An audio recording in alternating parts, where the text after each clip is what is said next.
नमस्कार, राज्यसभा टेलीविजन के कार्यक्रम मीडिया मंथन में आपका स्वागत है। मैं हूं उर्मिलेश। मीडिया मंथन के आज के अंक में हम बात करेंगे संवेदनशील मुद्दों पर कितना सजग है भारतीय मीडिया। इस हफ्ते भारतीय मीडिया के अलग अलग संदर्भों को लेकर दो महत्वपूर्ण टिप्पणियां सामने आईं। ये दोनों टिप्पणियां मुख्यधारा मीडिया के बाहर से आई हैं। जाहिर है, मुख्यधारा मीडिया पूरी दुनिया की भले ही आलोचना करे, एक आध टीवी कार्यक्रम और 2-3 मीडिया वेबसाइटों को छोड़कर अपनी आत्मालोचना करने से बचता है। तो ये दो टिप्पणियां हैं सन 2009 के बैच के आईएएस टॉपर रहे जम्मू कश्मीर में पदस्थापित स्कूली शिक्षा के निदेशक शाह फैसल की 19 जुलाई को इंडियन एक्सप्रेस में छपा लेख और सोशल मीडिया पर सक्रिय रवि किरण शिंदे नामक अमेरिका में रह रहे एक प्रवासी भारतीय की द हूट नामक मीडिया वेबसाइट में प्रकाशित टिप्पणी। दोनों टिप्पणियों के निशाने अलग अलग हैं। शाह की टिप्पणी कश्मीर के संदर्भ में भारतीय मीडिया के बड़े हिस्से के कवरेज पर तल्ख लेकिन बेहद जरूरी सवाल उठाती है, जबकि शिंदे की टिप्पणी एनडीटीवी इंडिया के एक कार्यक्रम और उसके प्रस्तुतकर्ता की प्रशंसा करते हुए भी दलित उत्पीड़ितों के मामलों में मुख्यधारा मीडिया के रवैये पर गंभीर सवाल खड़े करती है। मीडिया मंथन में आज हम इन दोनों टिप्पणियों और हाल के कुछ ज्वलंत घटनाक्रमों के कवरेज के संदर्भ में समाजशास्त्र से जुड़े कुछ ऐसे ही पहलुओं की चर्चा करेंगे जो मीडिया के समाजशास्त्र है। क्या भारतीय मीडिया दलित उत्पीड़ितों और अल्पसंख्यकों के मामले में वाकई इस कदर गैर जिम्मेदार है? बड़ा सवाल उठता है, यह मीडिया की लापरवाही है, प्रोफेशनल कमजोरी है, गैर जवाबदेही है या बेईमानी है, या ये सारी चीजें मिली हुई हैं?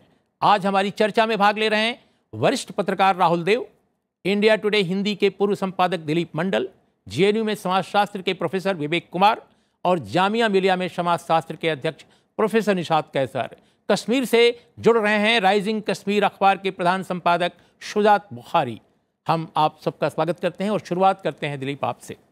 जैसे कि आमतौर पे चर्चा है, मीडिया के अंदर कम है, मीडिया से बाहर ज़्यादा है, कि अगर गुजरात के इश्यूज़ को, जो गुजरात के मुद्दे हैं, उनको अगर सोशल मीडिया ने नहीं उठाया होता तो भारत के मुख्यधारा मीडिया ने कई दिनों तक उसे न तो उठाया, न तो उसे प्रकाशित किया, न तो उसे प्रसारित किया। बहस कराने की बात तो छोड़ दीजिए। तो ये मुद्दा कुल मिलाकर आज जिस तरह राष्ट्रीय चर्चा में है, नेशनल डिस्कोर्स का हिस्सा बना हुआ है, वह पूरा का पूरा मुद्दा बाहर होता, हाशिए पर भी नहीं होता।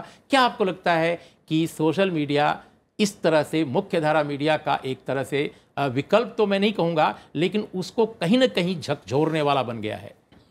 उर्मिलेश जी, इस सवाल का जवाब पाने के लिए मैंने 4 अखबारों का कंटेंट एनालिसिस करने की कोशिश की। इसमें 2 हिंदी के सबसे बड़े अखबार हैं, जागरण और भास्कर, और अंग्रेजी के 2 अखबार हैं, द हिंदू और एक्सप्रेस।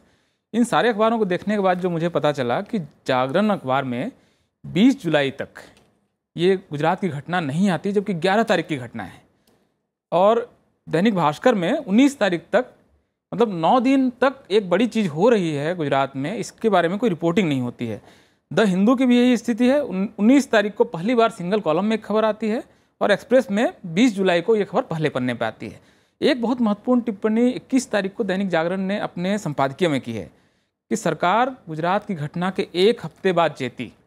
मुझे लगता है कि भारतीय मीडिया उस घटना के 10 दिन बाद तक नहीं चेता है। उनको पता ही नहीं, या तो पता है, मुझे मालूम है क्योंकि मैं सारे लगभग 12 न्यूज़ रूम में काम कर चुका हूँ। मुझे अंदाजा है कि इनमें ज़्यादातर लोग सोशल मीडिया पे, सबको मालूम है कि एक वीडियो 10-10 लाख शेयर हो रहा है। बीबीसी उसको रिपोर्ट कर चुका है, हफिंगटन पोस्ट अमेरिका में रिपोर्ट कर चुका है। लेकिन भारतीय मीडिया में कुछ तो ऐसी समस्या है कि इन लोगों ने इसको रिपोर्ट ही नहीं किया। ये शर्मनाक है। और मुझे लगता है कि भारतीय मीडिया की संरचना से जुड़े हुए सवाल, उसमें जो हिंदू ब्राह्मणिकल जो एक फोर्सेज हैं और मेल डोमिनेशन है, इससे जुड़े बहुत सारे सवालों को ये जो घटना है इसने दर्शाया है। राहुल देव, हमारी आवाज आप तक पहुंच रही है? जी जी बिल्कुल। मैं ये समझना चाहता हूं कि ये सवाल बार बार समाजशास्त्रियों द्वारा उठाया जा रहा है। ये बात सही है कि मेनस्ट्रीम मीडिया के अंदर से ये सवाल उस शिद्दत से नहीं उठ रहा है, लेकिन इन दिनों समाजशास्त्रियों के अलावा आम समाज से भी ये सवाल उठ रहा है। बहुत सारे सामान्य लोग भी सवाल उठा रहे हैं मीडिया पर।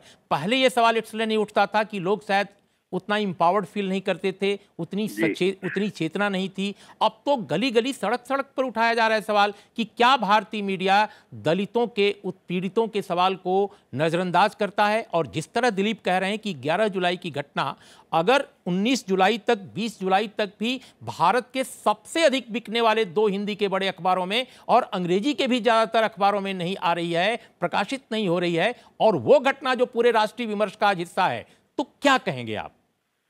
देखिए, आपने अपनी भूमिका में कुछ जो बातें कही थी उसमें अंत उर्मिलेश ये था कि क्या ये है या ये है या ये है या सब मिला जुला हुआ है। तो मैं समझता हूँ कि जब हम अंतिम बात बिल्कुल सही है, कोई भी एक घटना, दुर्घटना कुछ भी हो, वो केवल एक कारण से नहीं होती। तो हमें एकल कारण ढूंढने की प्रवृत्ति से बचना चाहिए। चीजें मिली जुली होती हैं।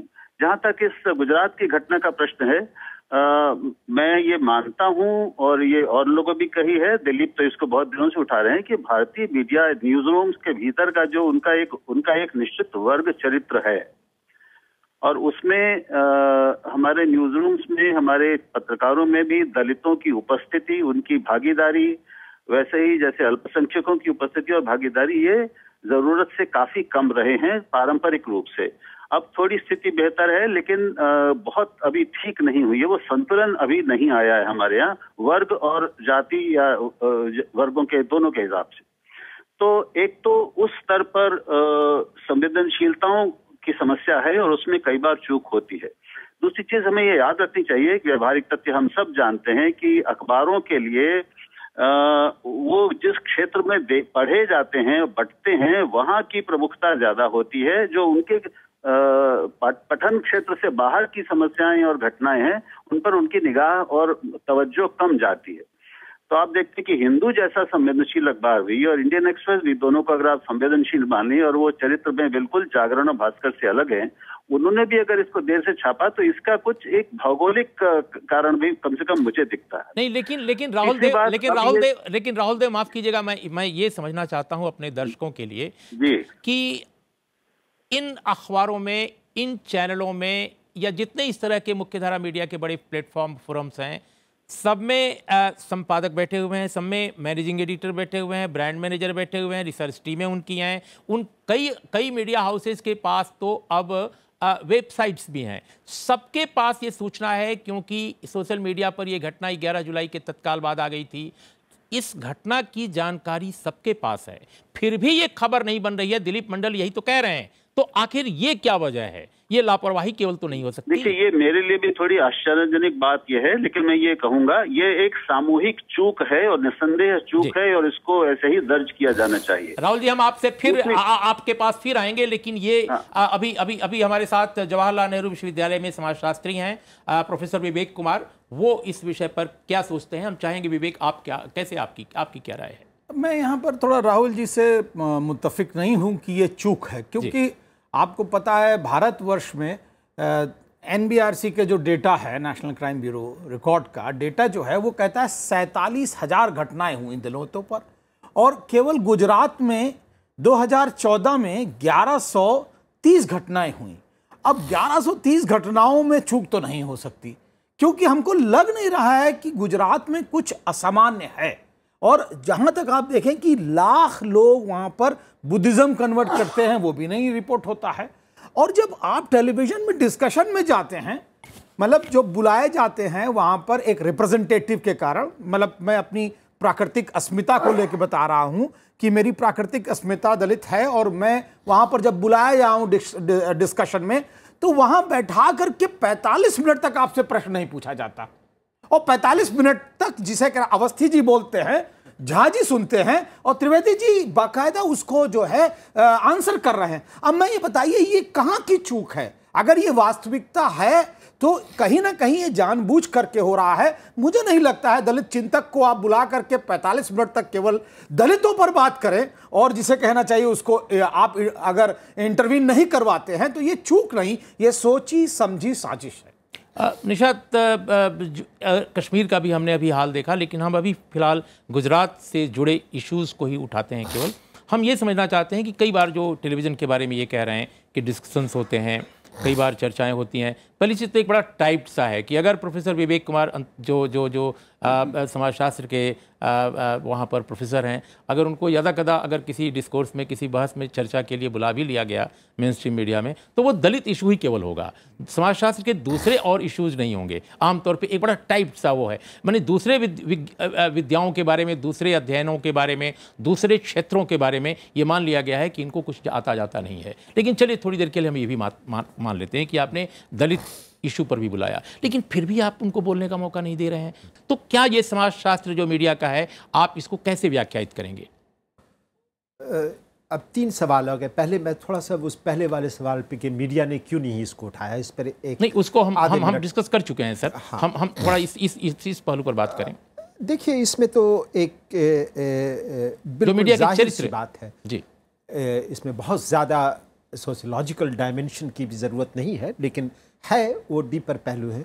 एक तो ये कि वही लोग हैं जिनका इस पर बहुत ज़्यादा डोमिनेशन है मीडिया, और उनके जो जानने वाले हैं उसको जो नेटवर्क कहते हैं, वो उसका एक इकोनॉमिक डायमेंशन भी है। जो लोग पहले से मौजूद हैं दूसरे नए लोगों को दाखिल होने नहीं देना चाहते हैं, और दूसरे ये कि वो अपने जो उनके पॉलिटिकल प्रेडिलेक्शंस हैं उसी हिसाब से, या कास्ट प्रेडिलेक्शंस या क्लास प्रेडिलेक्शंस, उसी हिसाब से वो लोगों को बुलाते हैं। लेकिन चूँकि कंसिस्टेंट पिछले काफ़ी बरसों से, डिकेड से एक प्रेशर, सोशल प्रेशर बनता जा रहा है, वो ज़रूर चाहते हैं कि एक token physical presence Vivek Kumar का हो जाए या किसी मोहम्मद सुलेमान का हो जाए, ताकि देखिए हमने इनको भी बुला लिया, प्रामाणिकता हो जाए। समझ रहे हैं ना? लेकिन बोलने का मौका कम दिया जाए, बोलने का मौका, या ऐसा सवाल पूछा जाए जिससे उसका कोई ताल्लुक नहीं है, भटका देने वाला सवाल। समझ रहे हैं ना? तो ये एक माइंड सेट को रिफ्लेक्ट करता है, इसमें कोई शक नहीं है। और इसमें वो लोग ऐसा नहीं है कि कोई प्लानिंग करते हैं, बल्कि वो एक अपने आप जाहिर हो जाता है, उसके लिए कोई मनसूबाबंदी करने की कतई जरूरत नहीं पड़ती। दिलीप, इस बारे में आपकी क्या टिप्पणी है? उसको कहते हैं कि वो इंटरनलाइज कर लिया जाता है। इंटरनलाइजेशन, जो अभी हाल में शिंदे ने भी ये सवाल उठाया है। मुझे लगता है कि रविकिरण शिंदे ने जो सवाल रवीश कुमार से पूछा कि आप खुद सवर्ण हैं, नहीं, उसने अप्रिशिएट किया है। हाँ, नहीं, सब कुछ करते हुए अप्रिशिएट किया है, उनके चैनल को अप्रिशिएट किया है, लेकिन साथ में गंभीर सवाल मीडिया पर भी उठा दिया है। तो उन्होंने जो सवाल उठाया है कि आप 4 अपर कास्ट को बैठाते हैं, खुद अपर कास्ट ही हैं, तो आप मिलकर देश की स्थिति पर बात करते हैं। अब इसमें मुश्किल ये है कि मुझे नहीं मालूम कि रवीश चूंकि उस चैनल के संपादक नहीं है तो उनकी चॉइस है कि नहीं, मुझे नहीं मालूम, लेकिन रविकिरण शिंदे ने जो पैनल बैठाया है कम से कम उसमें महिला है, वरना आमतौर पर हिंदू अपर कास्ट मेल राष्ट्र की सारी समस्याओं में बात कर लेता है, और दलित इशू पर एक दलित बैठाना और मुस्लिम इशू पर एक मुस्लिम बैठाना, क्या वो पावर की सिचुएशन पर नहीं बात कर सकते हैं? क्या अर्बन प्लानिंग पे नहीं बात कर सकते हैं? ये अजीब सी स्थिति है कि टाइपकास्ट करके कुछ लोगों को खास तरह की और बिल्कुल एक छोटा अंतराल अभी हम लेंगे, लेकिन विवेक उसके पहले हम ये समझना चाहते हैं कि ये महज संजोग नहीं है कि कश्मीर के कॉन्टेक्स्ट में शाह फैसल ने भी जो सवाल उठाया और कहा है कि इस तरह के मीडिया के बारे में कि self appointed vigilantes of national interest. देखिए, बाबा साहब अंबेडकर ने पहले कहा, सबसे ज्यादा गाली उनको बकी हिंदूवादी प्रेस ने, उसके बाद मान्यवर कांशीराम ने इसको मनुवादी बताया, और हम लोग जहां पर आज बैठ करके ये डिस्कशन कर रहे हैं, लबोलबाब क्या निकल रहा है? एक व्यक्ति सब कुछ जान सकता है, सर्वोपरि है, सर्वज्ञ है, और हर प्रोग्राम में बैठता है आकर के, और उसकी प्राकृतिक अस्मिता देख ली जाए। और दूसरा व्यक्ति एक प्रोफेसर है, जवाहरलाल नेहरू विश्वविद्यालय में वो समाजशास्त्र पढ़ाता है, लेकिन जब उसको बुलाया जाता है तो नीचे दलित चिंतक लिखा हुआ होता है। और जब बार बार कहते हैं कि नहीं भाई ये नहीं लिखिए, तो कहते नहीं सर प्रामाणिकता का प्रश्न है, ये तो होना। तो आपके मीडिया हाउस की प्रामाणिकता का प्रश्न क्या करें जब हिंदी के कुछ प्रोफेसर्स को आप सोशियोलॉजिस्ट लिखते हैं, कुछ संपादक किसी डिक्शनरी के हैं तो लिखा जाता है CSDS के संपादक। तो इस प्रकार की जो भ्रांतियां व्यक्तित्व के द्वारा फैलाई जाती हैं, तो उस मीडिया हाउस का जो प्रतिबद्धता है समाज के प्रति वो क्या होगी? हम एक छोटा अंतराल अभी लेते हैं, और अंतराल के बाद जब लौटेंगे तो मैं समझता हूं कि ये जो प्रश्न आप लोग उठा रहे हैं इनसे बहुत सारी और गुत्थियां जुड़ी हुई हैं। हम कोशिश करें अपने दर्शकों के लिए कि उन गुत्थियों को भी हम इस चर्चा में खोलें। एक अंतराल।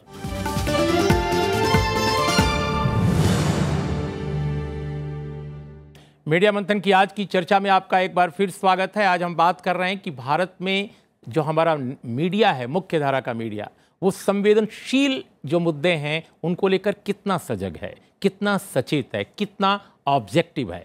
ये प्रश्न मुझे लगता है केवल गुजरात के कॉन्टेक्स्ट में नहीं, कश्मीर के कॉन्टेक्स्ट में भी उठा है।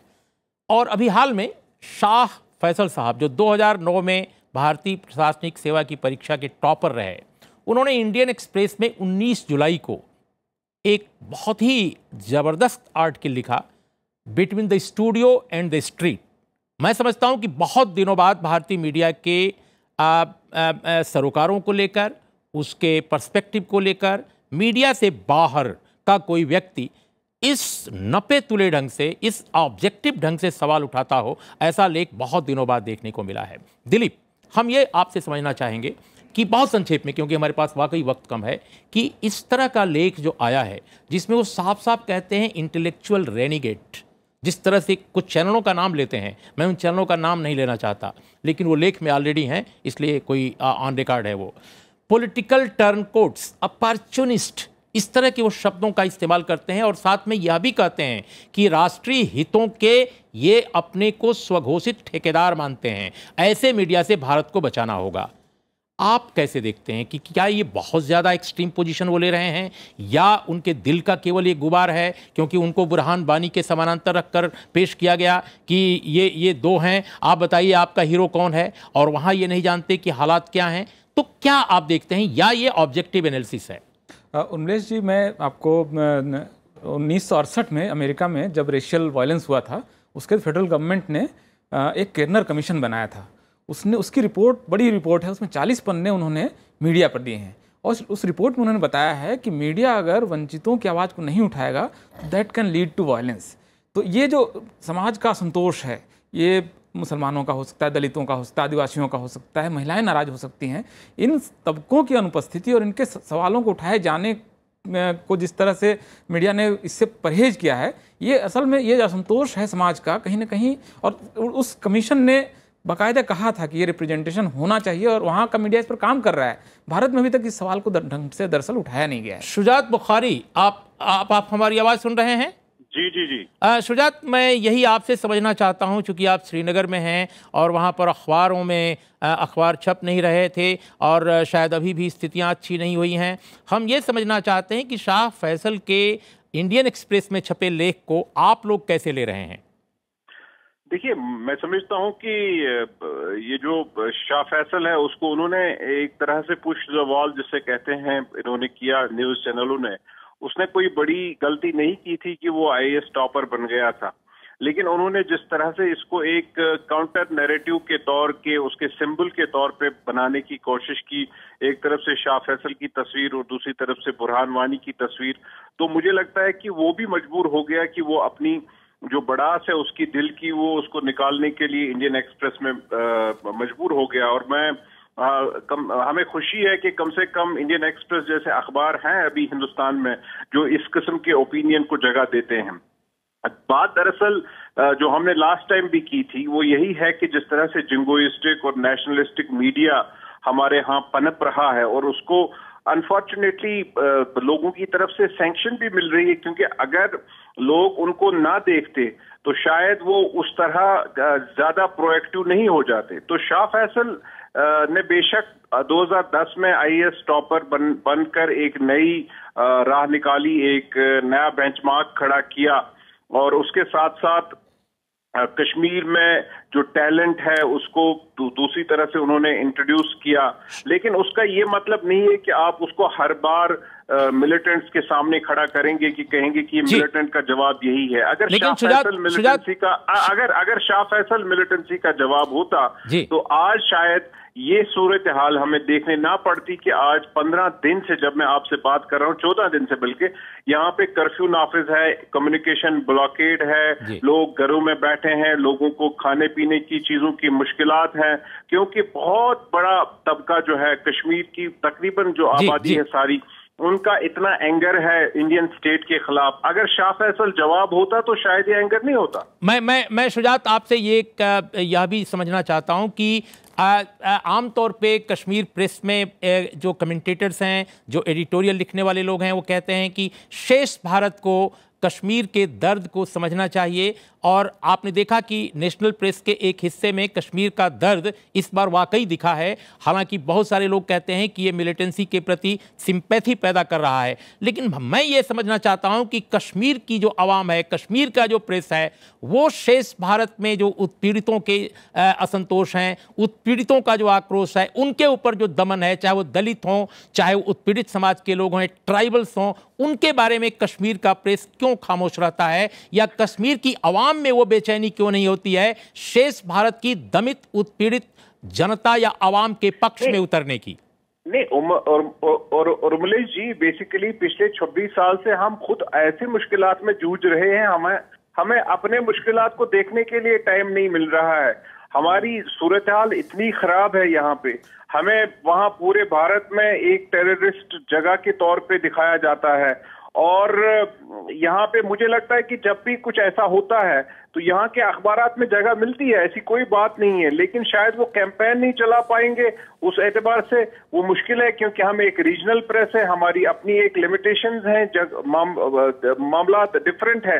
लेकिन मैं समझता हूँ कि कश्मीर में इतनी दर्द है, इतना पेन है कि हमारे पास हम तो उसको एड्रेस नहीं कर पा रहे हैं कि जो हमारे यहाँ मुश्किलात हैं, जो हमारे यहाँ सफरिंग्स हैं। जी, और उसका मतलब ये नहीं कि हम सेंसिटिव नहीं है उन चीजों के द्वारा जो भारत में हो रहे हैं, जो दलितों के साथ हो रहे हैं, जो बाकी लोगों के साथ हो रहे हैं। जी सुजात, हमारे साथ जुड़ने के लिए आपको बहुत बहुत धन्यवाद। हमारे पास वक्त कम है, वरना हम और चाहते थे कि आपसे बात करें। निशात कैसर साहब, जो सुजात साहब कह रहे हैं, जो अन्य लोगों ने कहा, एक समाजशास्त्री के रूप में आप क्या पाते हैं? भारतीय मीडिया आखिर इंक्लूसिव अगर होना चाहता है, और इंक्लूसिव होना पड़ेगा उसे, तो आप सूरत हाल क्या पाते हैं? क्या इसमें रास्ता क्या उसके पास है? किस तरह से किया जा सकता है? क्योंकि बहुत दिनों से ये बात कही जा रही है। दिलीप ने कमीशन की बात की अमेरिका में, यूरोप में बहुत सारे इनिशिएटिव लिए गए हैं। मैं स्वयं कुछ यूरोपीय देशों में देखा हूं कि वहां एफर्मेटिव एक्शन मीडिया पे भी इंट्रोड्यूस किया गया है। अपने देश में ऐसा कुछ क्यों नहीं होता? देखिए, ये एक तयशुदा बात है कि जो मेन स्ट्रीम मीडिया जिसकी बात आप कर रहे हैं, एक ज़माना था जब एक कॉन्सेप्ट उभरा था जिसको कहते थे एम्बेडेड जर्नलिस्ट्स का। वो बहुत लिमिटेड पैमाने पे एक जो हमलावर मुल्क है अपने साथ जर्नलिस्ट को ले जाता था, वो एम्बेडेड जर्नलिस्ट। अभी अनफॉर्चुनेटली बदकिस्मती की बात है कि मीडिया का बहुत बड़ा हिस्सा एक एम्बेडेड मीडिया हो गया है पॉलिटिकल इस्टेब्लिशमेंट का। इसमें कोई शक की बात नहीं है। यानी कि पॉलिटिकल इस्टेब्लिशमेंट का जो टेरर है और ख़ुद उनकी मीडिया की ख्वाहिश एम्बेडेड मीडिया बन जाने की, ये एकदम साफ जाहिर है।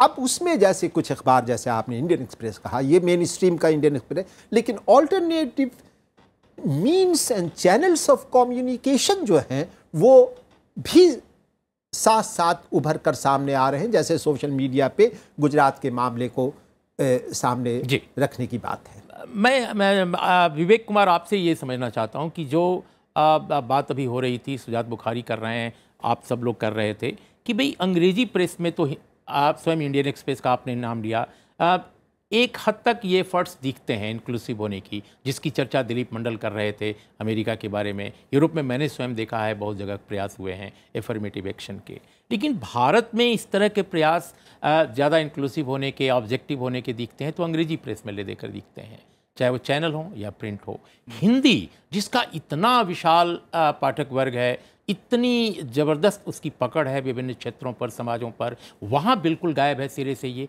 ऐसा क्यों हो रहा है? देखिए, और तरीका क्या है इसको बेहतर करने का? उर्मिलेश जी, लेकिन इसको भी समझना पड़ेगा, जिसको आप दलित खबर कह रहे हैं, जिसको आप मुस्लिम खबर कह रहे हैं। नहीं, मैं दलित खबर मुस्लिम खबर की बात नहीं कर रहा हूं। नहीं, मान लीजिए जिसमें तो आ भी रहा, इंक्लूसिव भी हो रहा, खबर भी अगर जो आ रही है, तो वास्तविकता में उसमें एक्टर कौन है, कौन उसको अंजाम देता है, और रेसिपिएंट कौन है। ये मतलब एक हम असहाय निरीह व्यक्ति, हमारे ऊपर अत्याचार हो जाए, वो खबर छप जाए, तो वो मतलब इंक्लूसिव खबर कहलाएगी, ये एक बात करें, क्या सकारात्मक छवि की खबरें जहां पर सचमुच सकारात्मक अर्जन है इन समाजों का, क्या वो परिलक्षित होता है? तो ये एक मनस्थिति की बात है। दूसरी जो बात है कि आप कॉम्पोजिशन को देखेंगे तो ये जो इनफॉर्मल लेवल पर ज्यादातर अपॉइंटमेंट हो रहे हैं, और जिसको बोर्ड्यू कहता था नेटवर्क्स, आपका नेटवर्क है, हाँ भैया आ जाओ, चाहे खबर लिखना आती हो या ना आती हो। आपका सजेशन क्या इसमें है, क्या होना चाहिए? मुझे लगता है कि जब तक आप इसको प्रायोगिक रूप में औपचारिक नहीं बनाएंगे, इसके लिए भी आप एंट्रेंस एग्जाम करें बाकायदा और कहें कि नहीं, ये जितने भी मीडिया हाउसेस हैं वो अपना एक कमीशन बनाएं और उसके तहत से फिर जिसे कहना चाहिए वो पास करके आदमी पहुंचे वहां पर पत्रकारिता करें। और एफर्मेटिव एक्शन उसमें, अफर्मेटिव एक्शन तो तुरंत लागू तभी होगा जब आप एक कमीशन बना देंगे, वरना आप क्या है कि मेरा भाई और तेरी चाचा सब उसके अंदर और मैं बाहर। बिल्कुल संक्षेप में आपका क्या सजेशन है इस बारे में?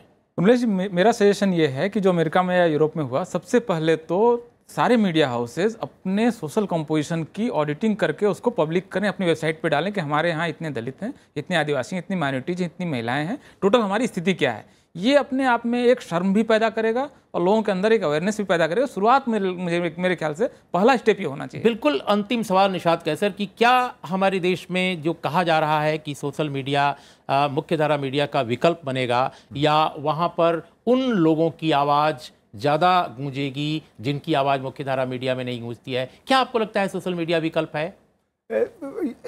लेकिन सोशल मीडिया में दोनों तरह की आवाज़ें आ रही हैं, जो कि दबे कुचले लोग हैं वो भी हैं और उनके खिलाफ बोलने वाले भी हैं। दोनों ही एक्टिव हैं और अच्छी बात है कि दोनों एक्टिव हैं। मतलब एक जगह तो है जहां आप बात कह सकते हैं, लेकिन कोई शक नहीं। लेकिन दिलीप, क्या आपको नहीं लगता है कि सोशल मीडिया में ठीक है बहुत सारी चीज़ें, सूचनाओं का विस्फोट हो रहा है, लेकिन वहाँ भी दयाशंकरों की आवाज़ें हैं, वहाँ भी हाल की जो लखनऊ रैली के गालीबाजों की भीड़ है, वहाँ भी गाली देने वालों की भीड़ है। तो एक अजीब तरह का शोर है, कहीं गालियाँ हैं, कहीं कुछ अच्छी चीज़ें हैं। कुल मिलाकर एक मीडिया की वो शक्ल नहीं दिखाई देती जिसके लिए हम मीडिया को आइडेंटिफाई करते हैं, चिन्हित करते हैं। नहीं, इसमें कम से कम देखिए उर्मिलेश, एक अच्छी बात हुई है और डेमोक्रेटाइजेशन है कि अब वन वे कम्युनिकेशन नहीं है। अब कम से कम कोई बोल रहा है, कोई सुन रहा है, तो वो भी अपनी बात कह रहा है। मेरे ख्याल से एक पॉजिटिव एक डायरेक्शन में चीज़ें जा रही हैं। उम्मीद करनी चाहिए कि सोशल मीडिया जो है देर सवेर एक विकल्प के रूप में उभरेगा। देखिए, आप सभी लोगों ने इस जटिल विषय पर बेबाक ढंग से अपनी बात रखी और मुझे लगता है कि सोशल मीडिया की